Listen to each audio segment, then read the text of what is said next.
Right, slow. Welcome back to Real Talk Baseball, a fantasy baseball podcast. Hey there, welcome to Real Talk Fantasy Baseball. This is your host, ErnieOrange, with John Morrow here, your fantasy baseball analyst. Feel free to check us out every Thursday here to 6 to 9 p.m. We are here. I'm actually taking place for Will Power today, who is out on vacation. So I decided to rock his Dodger hat here to represent the Dodgers. We had a special series this week. We had the Dodgers Phillies out here in LA. What you think about it? How were you impressed by your Phillies this week? I mean, Kyle Schwarber, there's no need for him to hit the weight room, not anytime soon. I know you're not necessarily a Dodgers fan. You're a West Coast baseball fan, specifically Angels, but excited to talk that and more. Definitely. Yeah, I was able to join the game on Monday night. It was a great experience here at Dodger Stadium. We got to see the Freddie Freeman standing ovation. It was a great opportunity to see how baseball fans, no matter what team you root for, it's still a baseball family at the end of the day, and we're all here to support one another. So yeah, man, let's get into it. This is a Real Talk Baseball. We have a great show for you guys here today. We have fantasy players that you must add, drop, and 2 ways to start pitchers, because at the end of the day, fantasy baseball season's towards the end of the season now, and there's a lot of tight races to try to make the fantasy playoffs. So it is time, crunch time. Let's go. So here's our intro for our Real Talk.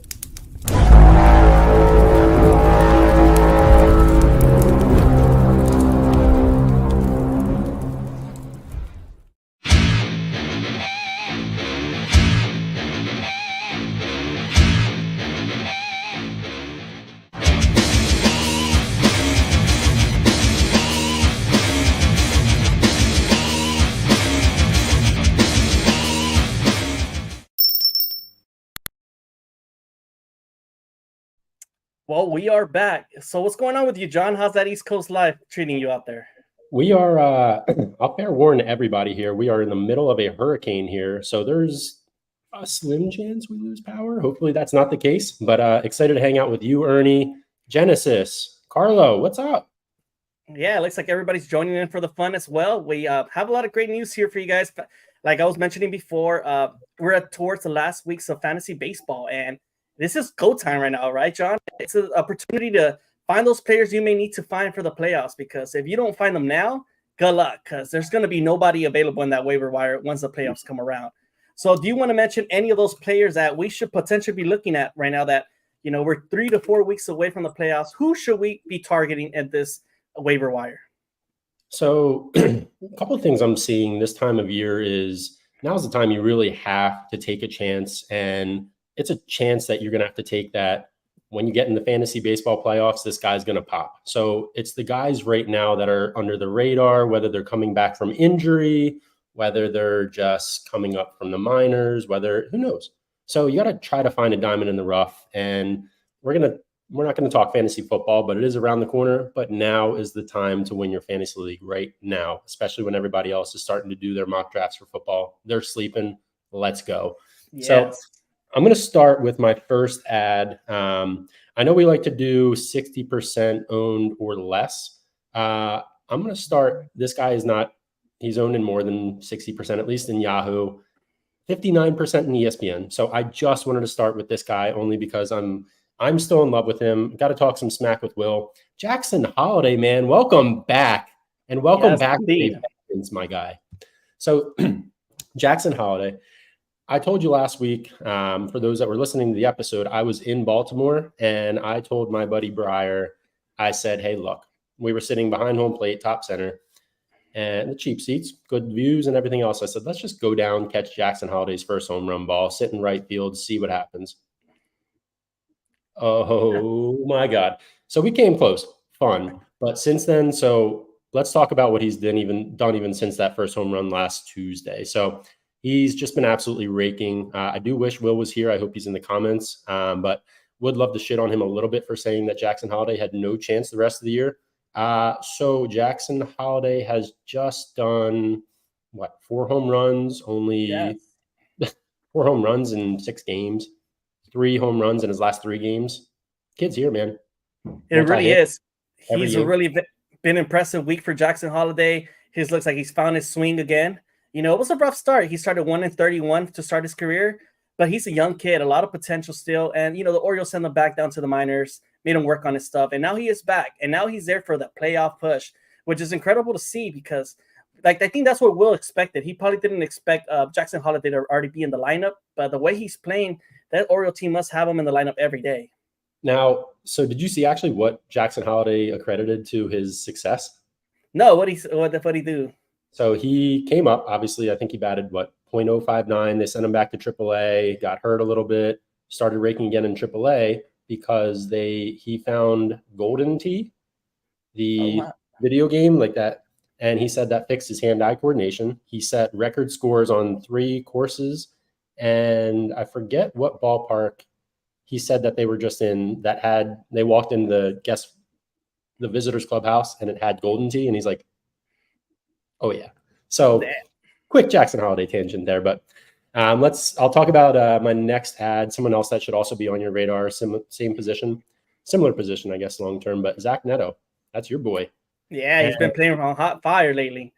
Dude, Zach Neto's a guy, when he was drafted, had a lot of potential. I think everyone just said it's going to be a few years. And last year was his rookie season. Okay, he showed some potential, good glove, some solid contact, a little bit of pop, but nothing crazy. So as of right now, if you look what he's been recently doing and what he's currently doing, so let's chat about it. 23-year-old Andrews shortstop is putting together a really solid season, hitting .261, 16 homers, 59 RBI, 20 stolen bases. And over his last 30 games alone, .342, 5 homers, and 20 RBI. That's elite, man. That is true. There is a lot of sneaky good Angel players in our lineup that are still producing. Okay, we're not going that far. Well, let's say Zach Neto has a lot of potential. He's overlooked by a lot of other shortstop in the league, a lot of younger shortstops like Anthony Volpe. You got the Murrow, which moved to the outfield. But there's Neto's, I feel like, that shortstop that is forgotten about. He is in the West Coast. Obviously, he's in a pretty bad team right now with the Angels, but he is a guy that has a lot of potential and a lot of upside, and is a guy that you have to look into. I had him early in the season. I decided to drop them because I just didn't see him producing the numbers he is going on right now in the second half of the season. Maybe it's my bad, but man, I wish I did have keep him, and right now I'm hurting because I wouldn't need a shortstop going into the playoffs. Yeah, and he's been very quiet too. I mean, that's a very solid season, and I mean his projections were actually pretty quiet too. I saw he was actually on. They predicted that he was going to hit 23 home runs coming into the season, which sounded pretty high. When I went back and looked, I was like, really? So, I mean, he's only going to keep getting better and better. You got a guy for me that you would add? Yeah, definitely. I got what Carlos means by Mike Trout, but I think that's like any other good Angels out there. Fortunately, Mike Trout is not playing this season, and unfortunately, it's not any fantasy value for anyone right now.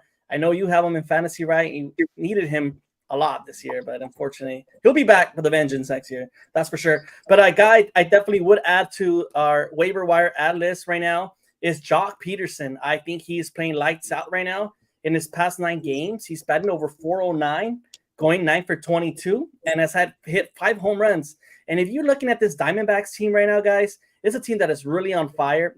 They're playing really great baseball. They're 8-2 from the last 10 games. They won 4 in a row. They're playing the Phillies today, and it's going to be an exciting series to see how a hot Diamondback team takes on the #1 team in the East Coast, the Phillies.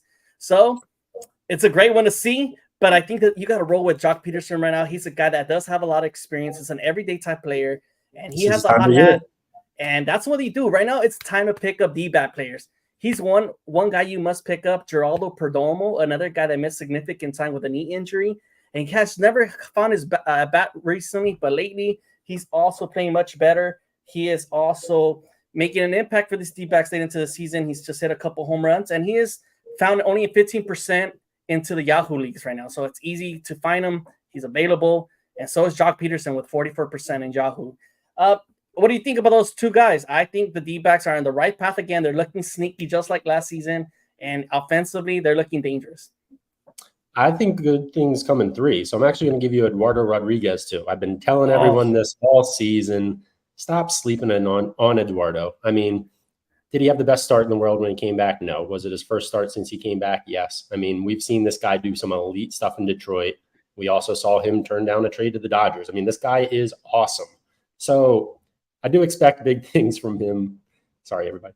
I do expect big things from him actually for the final stretch, especially, they're fighting for postseason. They want to get back, they got something to Yes. prove. They were in the World Series last year. They're a good team, and they added 2 very good pitchers that have, Eduardo has 1 start this season. Jordan Montgomery's been pretty mid, if not very below average at some point. So I think the Diamondbacks can get real hot, and if those 2 guys get real hot, I don't love it.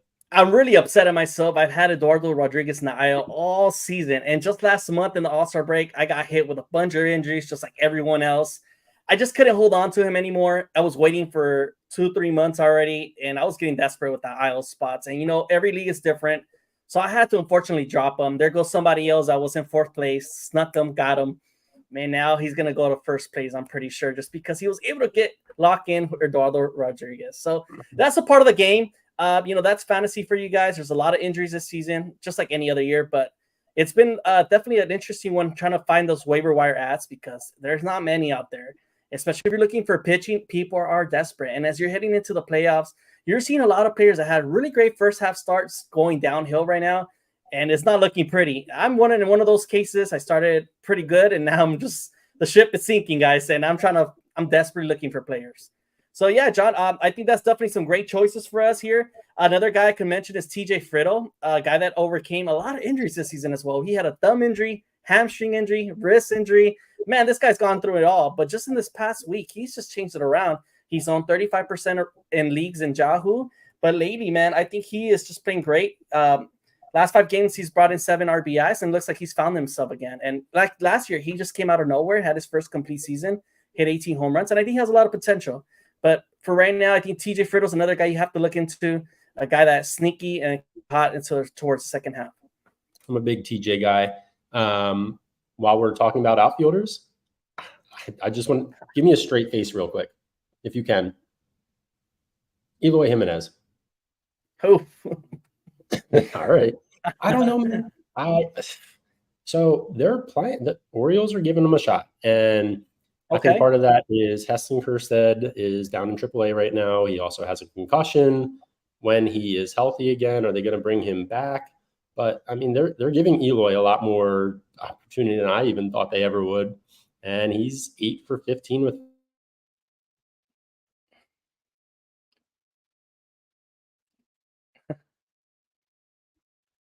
Well, looks like we have lost John. John, are you there?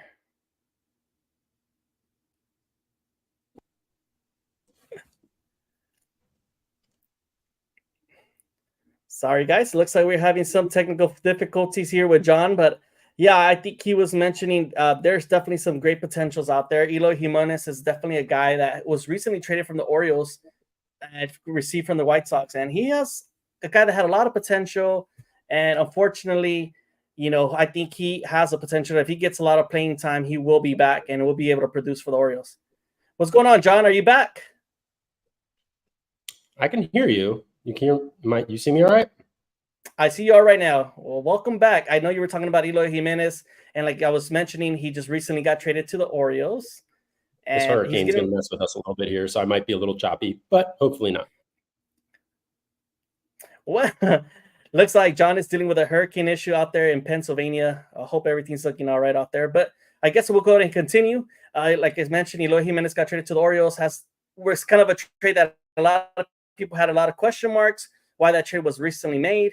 But it is a trade that makes sense for the Orioles, right? It definitely adds more depth in the outfield. Like he did mention, John, Heston Kjerstad goes out with a concussion. And now it brings the possibility of giving more playing time to Eloy Jimenez, a guy that has not produced, dealt with a lot of injuries. But hopefully he finds himself back and helps this Oriole team bounce back because they definitely need it. It's a team that, has a lot of potential. And we definitely need to see the Orioles in the playoffs. Well, let's head into our next player that I have here for you guys. It's Wilyer Abreu. He's a rookie this season for the Red Sox and has looked great. Had a really slow start towards the first season of the season, but man, he's heated up lately. He has a lot of potential. He currently has 12 home runs, 42 RBIs. His last 7 games, he has 3 home runs, 7 RBIs, and batting 300. What's going on, John? You're back. Hurricane. We're back. Yeah, I was just mentioning about Wilyer Abreu from the Red Sox, a hot rookie sensation that has just came out of nowhere. And he looks like he has a lot of potential. 43% owned on Yahoo. What are your thoughts on him? Yeah, he's been having a nice, quiet little sneaky season too. He was a guy I had my eye on, but don't really have the roster space for him. But yeah, I think he could be a nice little addition if you need some need some Boston Red That's Sox. Need some will that here. you're totally right, because I mean I'm in this position right now where I'm out of Tucker. Kyle Tucker's out of my lineup, and Julio Rodriguez. I I think it's a don't know what great to do. Yeah, Not it's a looking too great. great desperate pick, if you will. I think he's like the creme de la crop of the if you desperately need an outfielder, he's probably one of the top outfielders that's available. There's a lot of mid infielders right now too. A guy I wanted to talk about briefly was Astros just called up third base prospect Zach DeZenzo, Dezenzo, if I'm saying that right, DeZenzo. So he's not. I think he's kind of the heir to Alex Bregman. They'll probably let him walk, but right now they're testing him out at DH a little bit. So I think it's that's what this call up tells me is that all right, let's see what we have in this guy, and if he can hit a little bit, he'll be around the stick. So he hit 306 with 6 homers and 24 RBI in just 38 games in the minors, and that was enough for them to call him up. So Pretty good, man. You got all the prospects lined up for us, huh? Don't you, John? It's a guy I definitely have not heard of, but if you're saying he has potential, I believe you, man, because there's a lot of young talent out there in the minor league system that just has to get opportunities sometimes. And when they do come around, we're always like, oh, man, who is this? And got to add real quick because, you don't want to be that guy that misses out on that top prospect, right? But yeah, any more ads you would like to add for the show? I think these are one of my main ones. I think another one I could add lastly would probably be Tommy Pham, who recently got traded to the Cardinals. Not a big fan of him. He did slap Jock Peterson last season for a fantasy football discussion, but I don't know what Mike Trout was doing out there as a fantasy league commissioner, but that's another topic. But definitely Tommy Pham is a guy that does heat up. He has played with the Cardinals in the past, is familiar with St. Louis, and he's a guy that could definitely heat up. He's been in the Cardinals system for 8 games actually, and he's already hit 2 home runs and brought in 9 RBI. So he's easily making a quick impact in this Cardinals lineup. Yeah, I think I want to talk about a couple injury related ads. Guys that are coming back off injury that could really. These are the guys that I think a couple of these guys could win you a championship if you're able to be a little patient. Now that depends because in my one league, I'm currently 8-9, fighting for a position spot. We're all like bundled up there. Top 6 make it. So there's like 4 guys tied for 8th. So we're all like. So I can't afford to just continue to sit and add all these guys, but. Matt McLean, that's a guy. He just suffered a slight setback, stress reaction in his ribs. Says it's nothing too serious. Seems like it's going to still be. They were targeting mid to end of August originally, so slight setback tells me probably late August, early September. Back in time for your fantasy baseball playoffs. That guy crushed it last year. Second base, shortstop eligibility. I want your opinion on Jacob deGrom. Oh man. Look, if you're in a hey, thanks, Will. I like the Dodger. I love the Dodger hat too. I had to steal it from my girl. She's a big Dodger fan. But definitely, I think Jacob deGrom has a lot of potential, and if you're definitely in a keepers league, I think you have to keep Jacob deGrom. There's no reason why not to keep him. He has a lot of upside. You've seen the talent. When he's healthy and he's available, this guy will provide the best fantasy baseball numbers any pitcher could provide for you.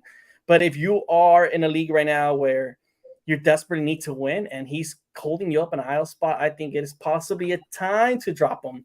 I don't know if there's any timetable for him to return. You think he's playing this season, though? deGrom? Yes. Oh, yeah. He's throwing 20-pitch bullpens right now. So they were targeting an late August return. So late August, early September, right in time for your fantasy baseball championship. Oh man, this is a tough one. Back in the mix, but that's where I'm curious. Which deGrom are we going to get? Are we going to get old deGrom? Or are we going to get the deGrom we saw briefly before he got hurt? Or are we going to get the Clayton Kershaw, let's take this guy behind the shed deGrom? I don't expect that one, but. What's going on, Carlos and Will? I guess Will saying Carlos is mentioning, Will, we are out of a job. No, you guys are not. You guys are always here. This is the first time Carlos and Will actually are on a break, and me and John have decided to take over for this week and give you your fantasy adds and drops. So it's pretty interesting here. I'm happy to talk to you, John. It's our first time doing a show together, but it's exciting. Having fun, man. My only concern with the Grom and the Rangers is that the Rangers have been struggling lately, man. They haven't been performing so well. And my only concern if you have the Grom, my only worry is that they'll shut them down for this season and they'll just be like, just come back next year, healthier than ever. No need to bring you back. But we'll see what happens. If you do have them, yes, keep them for now. Let's wait until we hear more news and see how this Rangers team continues to play, because they have this World Series hangover and they haven't been able to get over that hump. Yeah, I was gonna say he's one of those guys that's been such a competitor, and when you're coming back after almost 2 years, it's like even if this guy can give you 3-4 starts potentially, I think he's gonna want it. I don't know if this guy's gonna be able to give you 3-4 starts when he gets back, but the 41-year-old spring chicken Justin Verlander is another interesting guy that we could watch. He just is making a rehab start this coming Sunday, so he'll be back either next week or definitely by the week after, I would say. Now, again, we're seeing the Verlander, Kershaw, like we're seeing those elite guys. Scherzer has shown some flashes, but these guys our childhood heroes are coming back to earth, which it's kind of tricky, right? Because these are the guys that won you a lot of championships in the past, but now you're talking about these guys are putting you behind because now there's so much younger talent.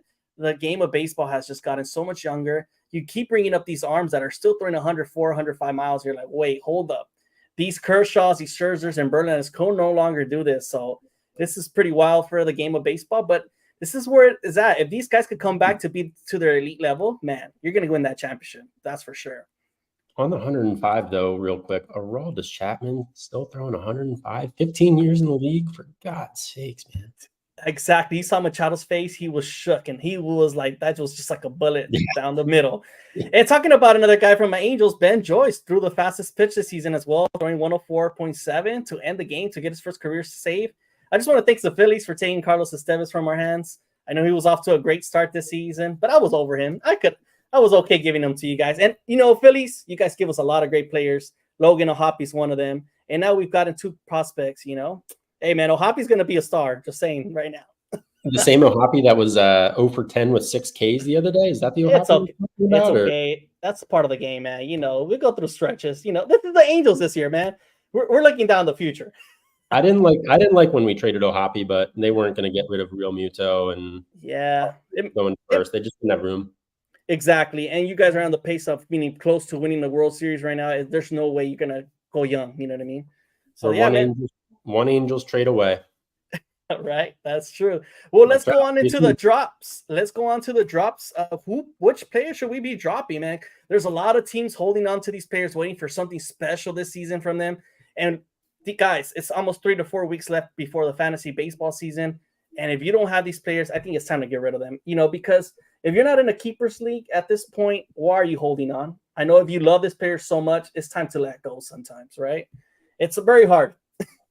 It is. And I think, some people just hold on to guys because of the name. It would be tough to drop a guy like Justin Verlander right now, I'll be honest. It's Justin Verlander, so it's like those kind of guys that have the star power name and they're just not there anymore, or had a couple good seasons. Like even Jose Abreu, he was a guy that, you want to take a chance on because he won an MVP a couple years ago.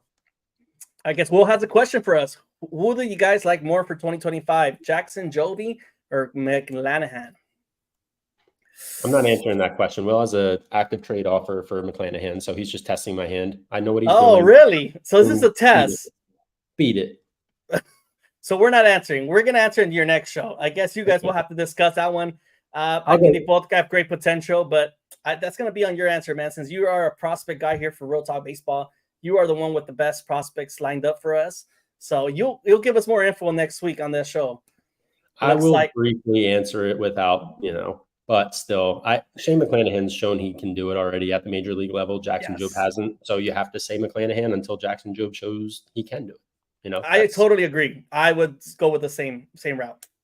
Cool. Sorry to cut you off, but I know you were mentioning some drops. And so can you give us a list of a player or two that you think should be getting rid of like now?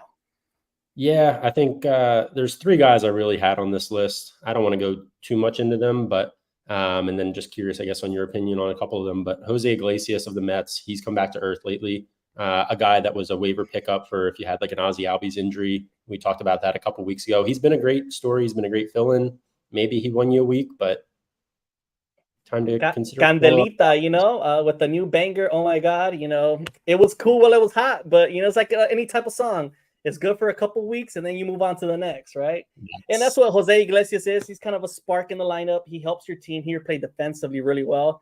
Only if fantasy baseball took into defensive statistics, then I think Jose Iglesias would be a top pick. But for now, you don't need to have him on your roster. And I think you could find somebody else out there that has more potential. Yep. My next guy, Rhys Hines. Some of you may know I'm a pretty big baseball card collector. So I'll just watch different prospects and markets, and I love to watch what happens when some prospects just get hot out of nowhere. And I'll compare it to, there's two that came to my mind immediately, and that was Akil Baddoo a couple years ago. And everyone just thought Akil Baddoo was just the next out of nowhere player. And then he was hot for 2 weeks. It was like a Jeremy Lin effect. Yes. And then if you remember Chris Shelton back for the Tigers, where he hit like 10 or 11 homers in April that one month and then just never heard from the guy again. So Rhys Hines, I don't think he's that, but he did have that story real quick. I mean, his numbers were ridiculous for a minute. I think what he had like 5 homers in 5 days or something crazy. Like maybe not that drastic, but yeah, he's back in AAA now. So we're done with Rhys Hines for the moment. We're done with that toy. We'll pick him up later.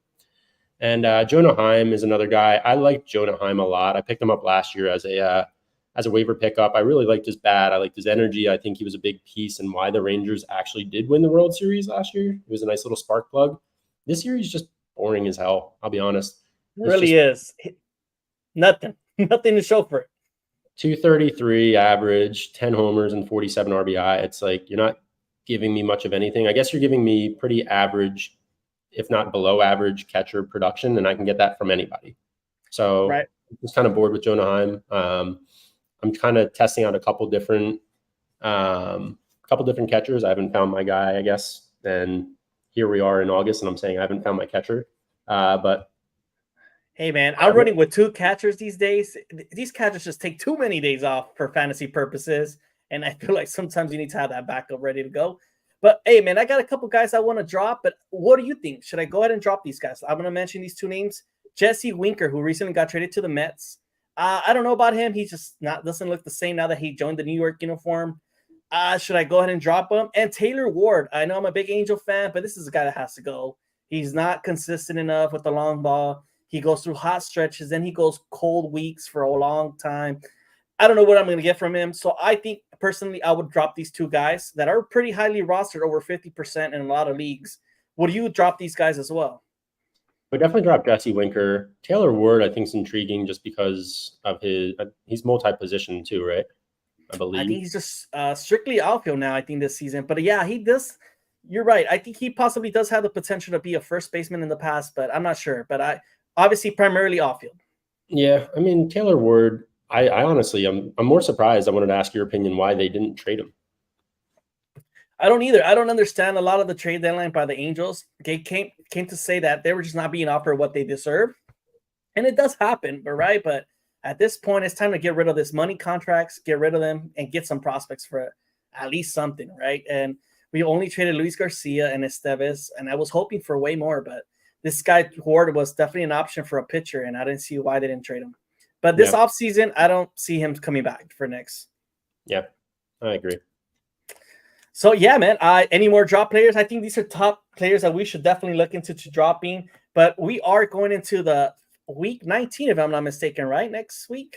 I do have to talk about a couple injury drops I have for you guys. If you haven't dropped them already, I'm here to be Mr. Bad News. So, let it. Tell us. Kodai Senga, man. I was so sad about Kodai Senga. I traded my Alec Bohm, for Kodai Senga and Jared Jones. I mean, it's literally been my luck. It's been my luck this year. I've had more injuries than ever, and I think a lot of fantasy teams are saying that, but I know for a fact, it's been one. I've never seen anything like it ever. Jared Jones, at least, is a guy that's going to be coming back soon. So maybe another guy you can watch on the ad radar. But Kodai Senga, he's out for the year, high grade calf strain. Thanks for the 22-point start, Kodai. Luis Rengifo, season-ending wrist surgery. So I guess that I actually had him on my ESPN league. He played like 4 different positions. I had him, traded him as got him in a piece trade with Otani and Stephen Kwan. And he's been hurt since I traded for him too, though. But I did like him, but gone for the year. Evan Carter out for the rest of the season. Heston Kierstead, he's concussions, like we talked about earlier, down in AAA. And then Drew Thorpe was another guy. I know this guy wasn't on many radars, and if you had him on your team, cool. I like him a lot just because he doesn't get rocked. He got rocked in his last 2 starts, but he keeps the ball in the ballpark. He was just fun to watch, a lot of strikeouts, but right flexor strain. See you next year. Yep, that's it, man. There it is. There's a lot of main injuries that cause these guys to be out for the rest of the season. We are hurting as fantasy baseball owners definitely right now, and that's why it's important to be on top of it because, like John mentioned, fantasy football is coming up, and it's hard to keep up with 2 different leagues. You're 2 baseball fantasy leagues, now you got 2 fantasy football, and then football takes a lot of our distraction just because it feels like it's easier. But man, if you're really, really good at fantasy baseball, my respect to you because it's definitely a sport that requires a lot of time. And if you win, it's all worth it, man. Because 100%. I took a break because I couldn't keep up in the past. I was a previous bartender in the past. I would stay up late at night. By the time I woke up, all these East Coast games were already started, and I would always forget to change my lineup. And I was like, maybe fantasy baseball is not for me. It was, that lifestyle, that nightlife. You just couldn't wake up on time to change these lineups. But let's get on to it. I think we have a potential to win a lot of your weekly bases is to make sure to have 2-star pitchers, right? And it's definitely really important to make sure that you get these guys before the other guys get them because if you're on top a week ahead, then you're doing your homework, and that's what's going to secure you a playoff spot for this season. So what 2-star pitchers are you looking for, man? I think a lot of guys are out there this upcoming week, but there is some definitely desirable matchups that you must look into for sure because like you said, there's a lot of tight races, like you just mentioned, 4 teams fighting for that last 6 spot. That ain't fun. And you need to fight hard if you're going to get in there, right? So, John, let us know what 2-star pitchers should I look for, man? Dude, for sure. So the baseball fan in me, just looking at the 2-star pitchers list, again, we're going to focus on guys here that are owned in 60% or less leagues. I do have to mention the 2 matchups, just obviously not 60% or less owned, but George Kirby versus Tarek Skubal in Detroit next week is going to be pretty awesome. Must watch TV. Yeah. And Chris Sale versus Blake Snell in San Fran. So having 2 pitchers matchups in 2 pitchers parks, dream come true for the baseball nerd in me that loves a 1-0 game. So wouldn't be shocked to see either of those. But if you are just focusing on getting a 2-star pitcher to add for your fantasy lineup, that's probably available in at least 60% of leagues or more. Let's start with my boy, Tyler Phillips, so of my Philadelphia Phillies. You said you knew I was going to pick this guy. I promise this is not a homer pick. I truly believe that Tyler Phillips is not elite. He's not a great pitcher, but I think he's a good pitcher. And a lot of these guys that are these 2-star pitchers, we're looking at bottom of the barrel. No offense to anyone, all the professional baseball players that are currently listening to this podcast. But a lot of times we're talking about, bums or bottom of the barrel guys that we're just scraping through and hoping we get like 5-10 points out of them. Mm-hmm. I think Tyler Phillips is legit in the sense that I think he's a good 4-5 starter on any team in baseball right now. And he was 4-1 on the season, 4.83 ERA, and that's only because he was roughed up against Seattle. He gave up 8 earned runs in 1.2 innings 2 starts ago. Came back a bit better against the Dodgers, 4 earned runs on Tuesday, but I've watched enough of this guy to say I like what I see. Start against the Dodgers. He wasn't bad. 5 innings pitched, 6 hits, 4 earned runs, 1 walk, and 3 Ks. So I do like him because he's really good at keeping the ball in the strike zone, creating soft contact. The matchup on Tuesday that he has is against the Marlins at home, that smells like a 9-2 win to me. And then I'm going to go Nationals at home on Sunday. 2 wins for Tyler Phillips. Book it. That sounds about right, man. That's definitely 2 starts that he could bring his confidence up, right? It's a kid that has a lot of potential. I've seen him. He reminds me a lot of like Kershaw's first rookie season, how he struggled a little bit. Kershaw was not great in 2008, by the way. He had little rocky starts. He would always give up 5 or 6 runs. but he had that potential. You saw that he had something special. And I see that with Phillips. I know he's definitely in a deep roster right now with the Phillies, but like you said, if he wasn't in any other team, he would probably be their ace in the further future, right? So it's definitely a guy that you're like, I don't know about that. I like him. Don't get me wrong. But He came out of nowhere, but he's been a very pleasant surprise in Philadelphia for sure. And I think, I see him replacing a Taijuan Walker in the rotation. Top of a staff guy. That's wishful thinking, but I would shit. That'd be awesome. All right. Yeah, definitely. Those are some guys, especially with the matches, Marlins and Nationals. Why not go ahead and pick him up? He's available in most of the leagues. I think he's rostered like not even like 6 to 10%, somewhere around that ballpark. Go get him. A guy I'm looking into is Paul Blackburn, a guy that recently got traded to the Mets and has looked decent. He came from the A's, a pretty bad organization, but now he's with a Mets team that is performing a little bit much better, getting a little bit better run support. He's 18% roster, but he's facing the A's, his former team. And you know how it goes when you go against your former team. You're going to show out because you're going to be like, this is the guy you missed out on, right? And he's also facing the Marlins. So why not go ahead and pick this guy up? His past two starts have come around really well. And, he's joining the Mets that are playing much better than everybody expected this season. So I think it's a guy that you should definitely look into. Another guy today, Charlie Morton, he got rocked by the Brewers team, who he gave up 8 earned runs today. Did not look great, but Charlie Morton is a guy that he's up and down, inconsistent, but when he is given the opportunity to face these weaker teams, it's a guy that will do so well. So next week he is facing, if I'm not mistaken, he's facing the Giants and the Angels to end the week. Great opportunity to get a guy like that, Charlie Morton, who is definitely going to get a lot of drops by the end of this week, because after this terrible performance, people give up on their pitchers right away, right, John?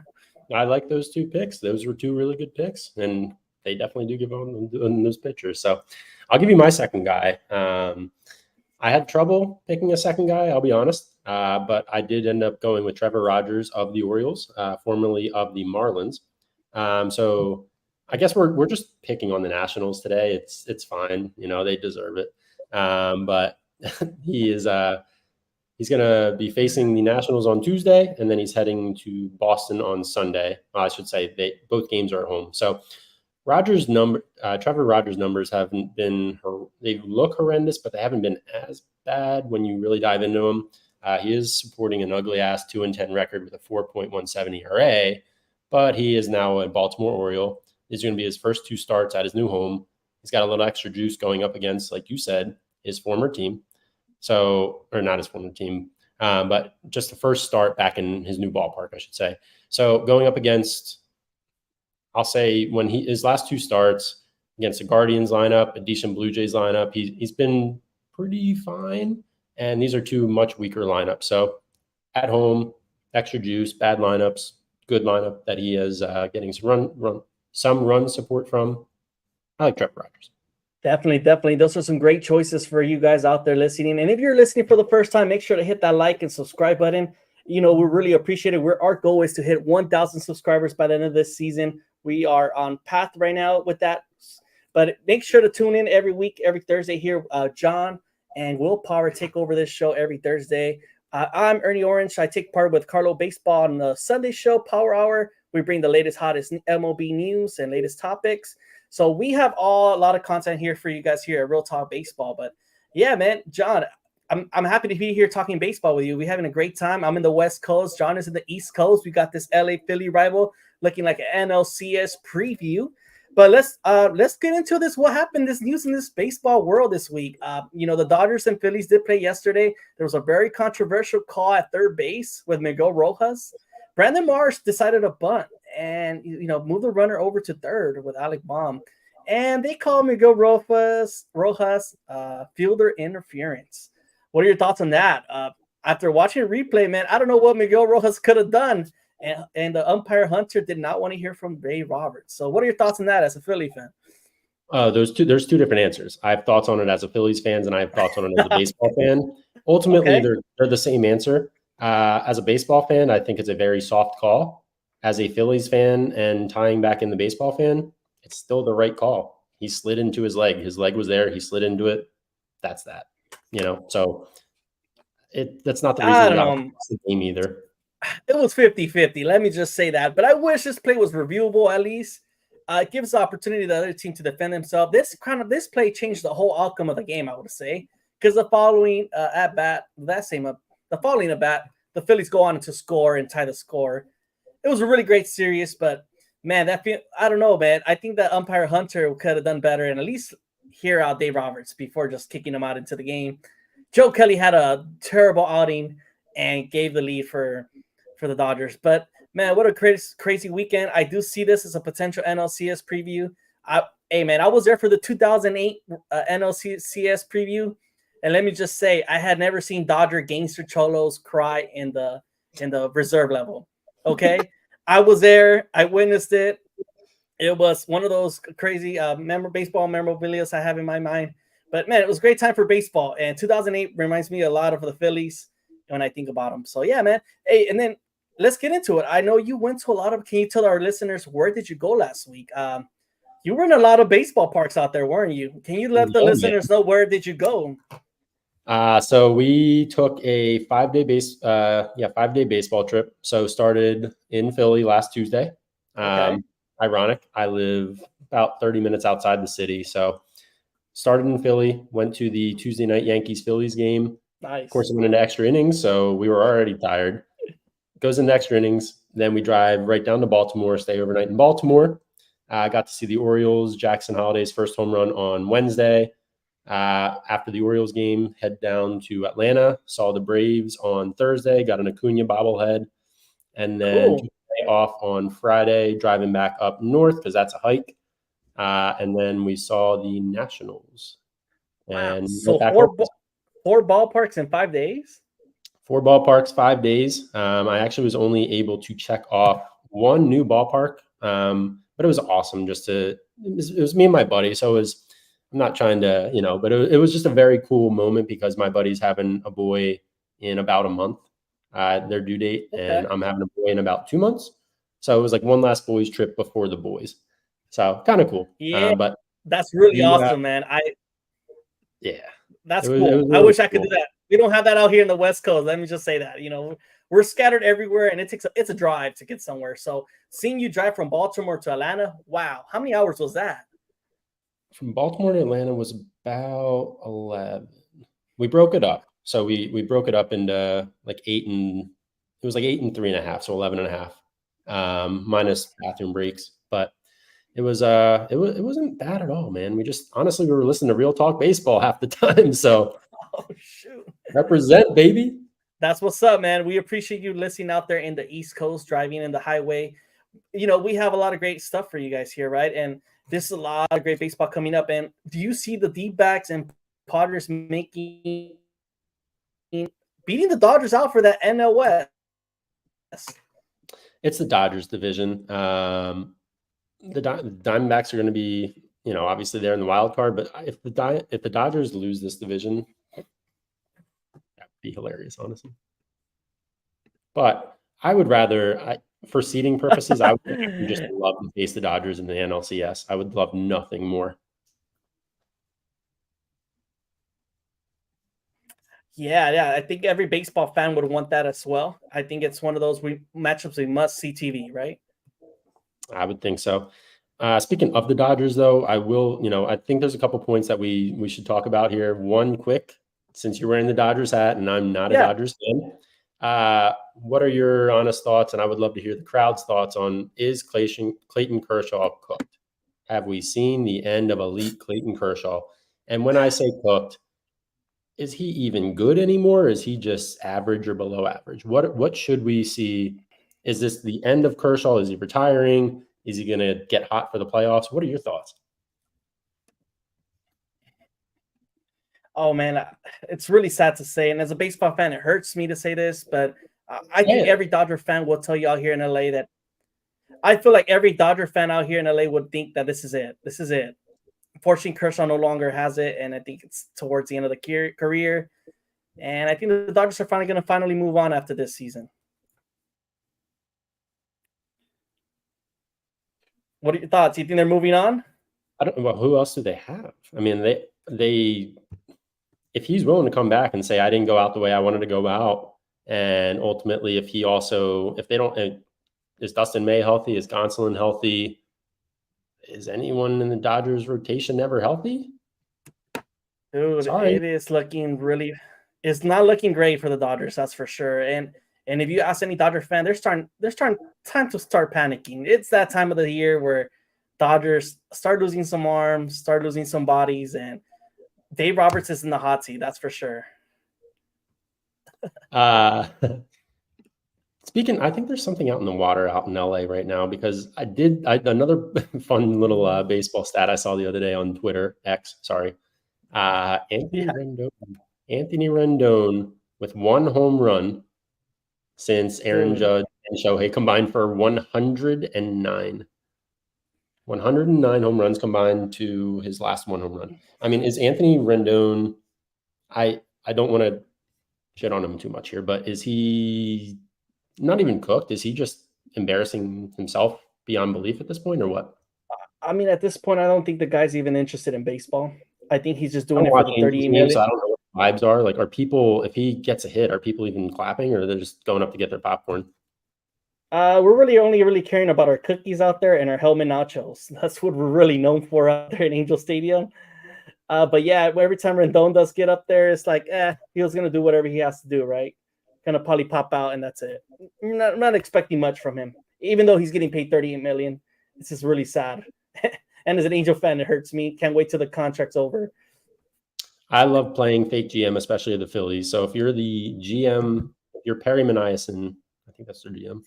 If you're Perry Maniason, what are you doing right now in the offseason? Of course, they're not doing anything now, but what are you doing in the offseason to the Angels to make them better in 25? Oh, I definitely think it's time to move on from these guys that have not produced, like Taylor Ward. Maybe move off Joe Adell. But you definitely stick with your young core, and I think you just got to focus on pitching for sure. And we did draft this guy, Christian Moore, out of Tennessee Volunteers. And this kid looks like he's MLB ready already. So I think you have to call him up ASAP, and he's got to play at the MLB level just right now. I'm not being a smartass. Who is your young core? Zach Neto and Ohapi? Neto, Ohapi, and Nolan Shanoa. I think Nolan stinks.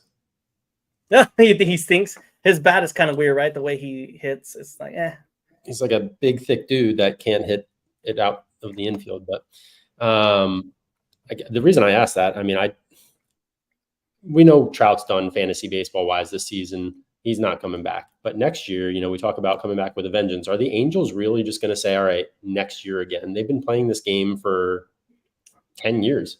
Yeah, no, definitely. And I think it's going to take even longer than a year. It's going to take a 4 to 5 year process at this point. And you're talking about Mike Trout's going to be 36, 37. And the way he's swallowing your investment and just saying, all right, let's get a huge prospect package and we'll eat the money and hit reset. No, and I think that's the best option. But now I'm starting to question, with the amount of injuries Mike Trout has had, is any team is going to willing to take that contract these days? You know what I mean? The most of it. Like if I'm the Phillies, do I want to pay for that much for a guy that's injured that much? I don't know. You can take Castellanos. You can take Castellanos. No, I mean, you're right. I'm saying if you're picking up the tab, that's my whole point here. We'll give you prospects if you'll pick up the tab. Do a Nolan Arenado deal. Yeah, I mean, it's looking at this point that's the move the Angels have to do. But knowing Artie Moreno, he wants to fill seats into the stadium. He's not going to do it. And that's what's, as us Angel fans, that's what we want. We're probably ready to move on, Mike Trout, but it's not going to happen with an owner like Artie Moreno, unfortunately. So that's why a lot of Angel fans are asking him to sell the team. I'm a baseball fan. I want him to sell the team. It's not embarrassing, but it's really close. The way the whole hey Trout. I mean, I'm done. I'm making you feel bad. Joey Votto. Joey Votto got his first hit for AAA Buffalo today. Wow. Okay. Joey Votto still making some noise out there in the minor leagues. That's great to hear, man. I know he wanted to be back into the MLB, but he's given an opportunity to still play, which is amazing for the game of baseball. Again, Eloy Jimenez wise, is this a guy that maybe, can we just live in hope that we're both going to get 2018 results out of Eloy or 2019, whatever, Eloy and Joey Votto? Just see what happens in the last month and just pray? Yeah, I think that's the best bet at this point. Hoping for the old timers to come back to life. You know what I mean? The Blue Jays have nothing to lose. Call this guy up, let him go out on his high horse and do an Albert Pujols send off into the wind, and he is out in Canada. Watch it. Yeah, totally, Buster, totally. Buster Olney said that Brewers outfielder Jackson Chourio reminds him of Juan Soto. Now, I think this is great timing for this quote specifically because Chourio homered twice today. He did pass some old dude named Hank Aaron as the youngest player in Milwaukee history to have a multi-home run game. 20 years old and 150 days on this earth. Jackson Chourio is going to be a stud. Jackson Chourio has really come on the scene, especially in the last month. And Jackson Chourio has arrived, people. I know he. Wow, yeah. I was going to say, You're I know totally right. Yeah. I think Jackson Chourio has so much upside and is a guy that has a lot of great potential. And he's going to be a young star in this game of baseball for sure. A guy that to look for if you have a keeper league for sure. Yeah. All right, John, it looks like we're hit the hour mark. We've talked a lot of great baseball for you guys here today. We've had a great show for you guys. If anybody out there listening, make sure to hit us up on Instagram, Facebook, TikTok. We have a lot of great platforms out there to reach out to us. If you want to jump on the show and talk baseball with us one day, you're also welcome to join. We give everybody the opportunity to be here. So this is a great platform to talk baseball. And we're excited to be back this Sunday for Power Hour with the latest, hottest topics. And next Thursday, Will Power will be back with John Morrow to give you those final ads for the rest of the season. So, hey, John, any last mentions for those listeners out there that are tuning in? Take the chance. You can't be afraid. You have to take a chance to win a championship. Don't play it safe. Got to go for it. You're totally right. I think it's the point of the season where you got to risk it and you got to take those chances. Because if not, you're not going to win. And that's pretty simple. You're trying to cash out. Especially if you're playing for money, you're trying to cash out because you need that money for fantasy football, right? It's the same thing as fantasy football. You don't win by playing it safe. You need to get that sneaky running back in the 6th, 7th round. And this is the same thing now. It's just later in the season. So see if you can find that guy that's going to give you that championship push. So don't be afraid. Go for it. Good luck. For sure. Well, thank you, John, for being us with here today. Like I mentioned previously, make sure to hit that like and subscribe if it's your first time listening. For all those subscribed and watching, thank you for tuning in again. And we'll hope to see you in the next episode. But for all of us here from Real Talk, what's that? I say great talking with you, Ernie, and looking forward to doing it again sometime soon. Yeah, definitely. We have to get you into the postseason show where we'll have discussion of our postseason talk. So we'll get you invited there. We love talking baseball, so why not have you there? But everybody here from Real Talk Baseball, thank you guys for tuning in. We'll see you guys in the next episode. See you later. See you.